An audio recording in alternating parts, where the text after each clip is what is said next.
Olá, o seu Viva Bem está começando e o assunto de hoje vai te ajudar a cuidar ainda melhor da sua saúde física. Sabe qual é? Mitos e verdades na área de nutrição.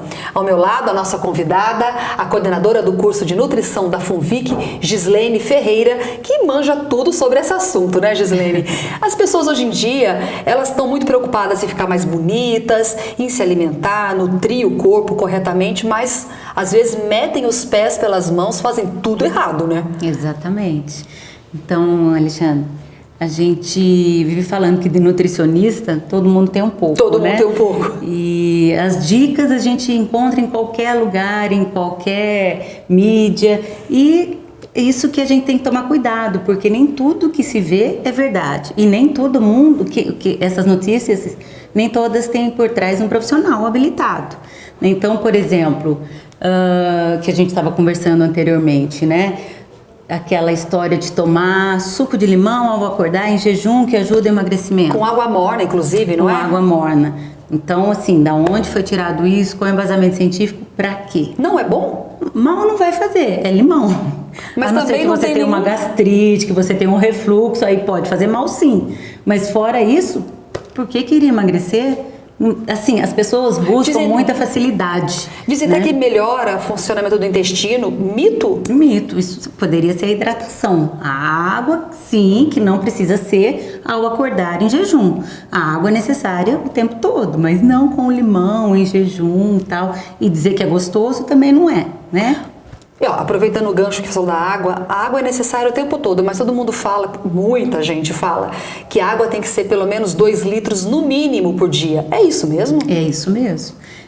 Pelo menos 2 litros, depende também da sua atividade física,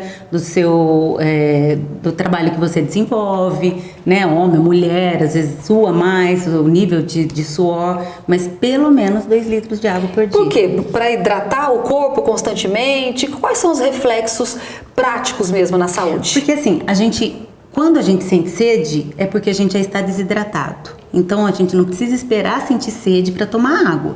Tá? E na verdade são 2 litros de líquido, não necessariamente a água. Se você toma leite, se você toma um suco ou até uma sopa, entra para computar esse valor de 2 litros. Mas tá? tem que tomar cuidado com o excesso de açúcar que vai nesse líquido. Isso, né? claro, o suco sem açúcar. E por que isso? Porque muito mais da metade do nosso corpo é composta de água. Então eu preciso da água para que aconteçam as reações químicas, que a gente está em constante reação química, né? Para manter vivo, a gente está sempre em funcionamento metabólico. E para que essas reações aconteçam, eu preciso da água. Ainda sobre a água, a gente deve ou não tomar suco durante as refeições, líquido em geral? Mito ou verdade? Depende da quantidade, tá? Então, por exemplo, é muito bom eu ter uma fonte de vitamina C na minha refeição, que poderia ser um suco ou mesmo um limão para estar temperando a minha salada. Por quê? A vitamina C, ela ajuda a absorção do ferro, que na nossa dieta, na dieta do brasileiro, ela é bem pobre e com pouca absorção.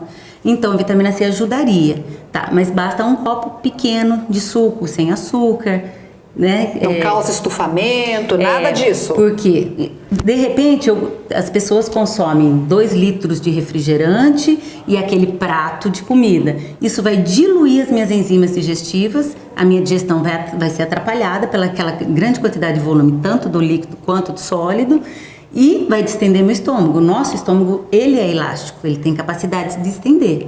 Então, ele aumenta e diminui com o passar do tempo e com a quantidade, com o volume que eu consumo.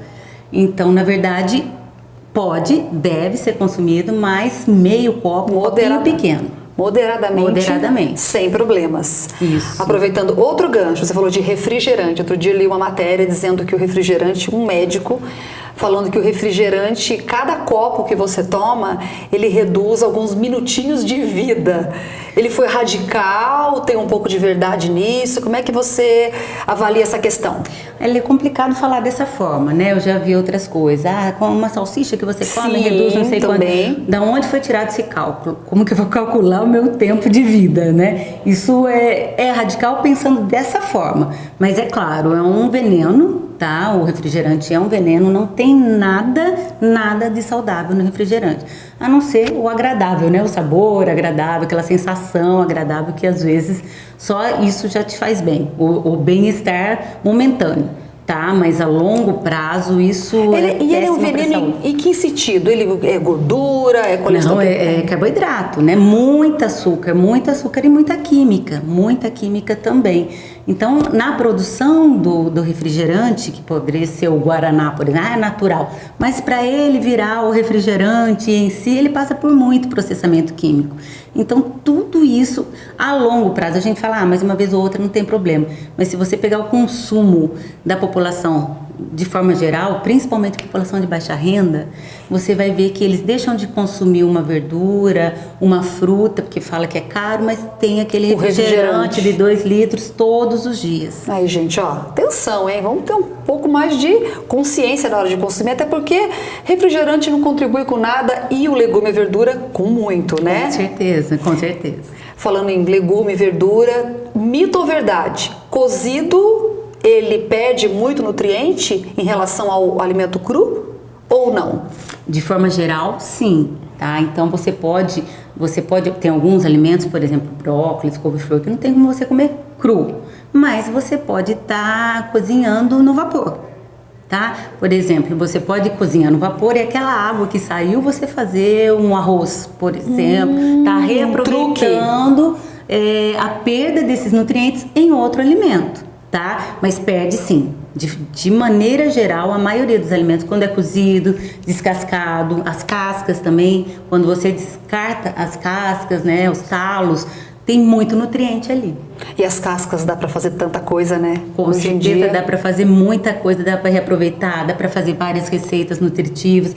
E a gente tem muita coisa para falar, muita receita para ser passado. E né? Quanto aos agrotóxicos na hora de lavar os alimentos? Qual dica para lavar bem? Então, o pessoal usa muito, deixar de molho no vinagre, deixar de molho. Mito ou verdade? É mito, né? Não tem como você eliminar o agrotóxico. Você pode tirar uma pequena quantidade, mas ele vai continuar ali. O ideal seria a gente estar procurando consumir os alimentos orgânicos livres de agrotóxicos, ou mesmo a gente estar produzindo em casa, ou fazer uma horta comunitária, ou entre uma troca, né? Nas feiras mesmo, nas próprias feiras que a gente tem por aqui, né? Com certeza eles não têm ou têm a menor quantidade de agrotóxico do que daqueles grandes comércios. Perfeito, então aí as dicas. Daqui a pouquinho, eu vou chamar o intervalo agora, mas daqui a pouquinho a gente vai falar sobre um tema que interessa para todos, mas principalmente para as grávidas. Até já!